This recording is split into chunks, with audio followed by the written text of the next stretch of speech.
তো বন্ধুরা দেখো এক দারুণ সাইজের চিতল মাছের যে লেজার সাইডটা কাটা হচ্ছে, দেখো আগে মাথাটা কাটা হচ্ছে, মাথাটা তুলে ধরতে পারলাম না, তো লেজাটা কাটা হচ্ছে। দেখো আহা, দেখো বন্ধুরা আগে দাগা পেটি ভাগ করা হচ্ছে।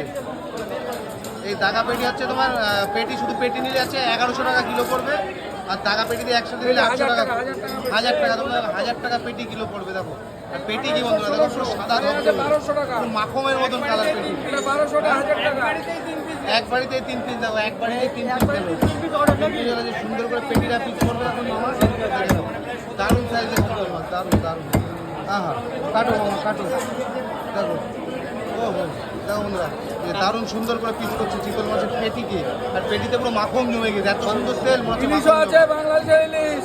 দেখো ইলিশ আছে 1 কিলোর উপরে সাইজ বাংলাদেশের মাছ বলে দে। ইলিশ আছে দেখো 1 কিলোর উপরে ইলিশ আছে, এদিকে 1 কিলো দেখো বাংলাদেশের মাছ মাত্র 2200-2300 টাকা কিলো। আচ্ছা আমি তো নিয়ে যাবোই। হ্যাঁ দেবো। দেখো বন্ধুরা যেখানে পিস করছে, এই পেটিগুলো পিস পিস করে ওখানে রাখছে। হ্যাঁ হ্যাঁ, দারুণ সাইজ, দারুণ সাইজ। এরকম চিতল খেতে আসতে হলে Bangaon new market Radha Gobinda food centre বন্ধুরা দেখে না। হ্যাঁ হ্যাঁ, পেটে কিন্তু বন্ধুরা মাখন মাখন খাসি তেল, এসব খাসি তেল কিন্তু পিস পিস করে মামা রাখছে এই জায়গায়।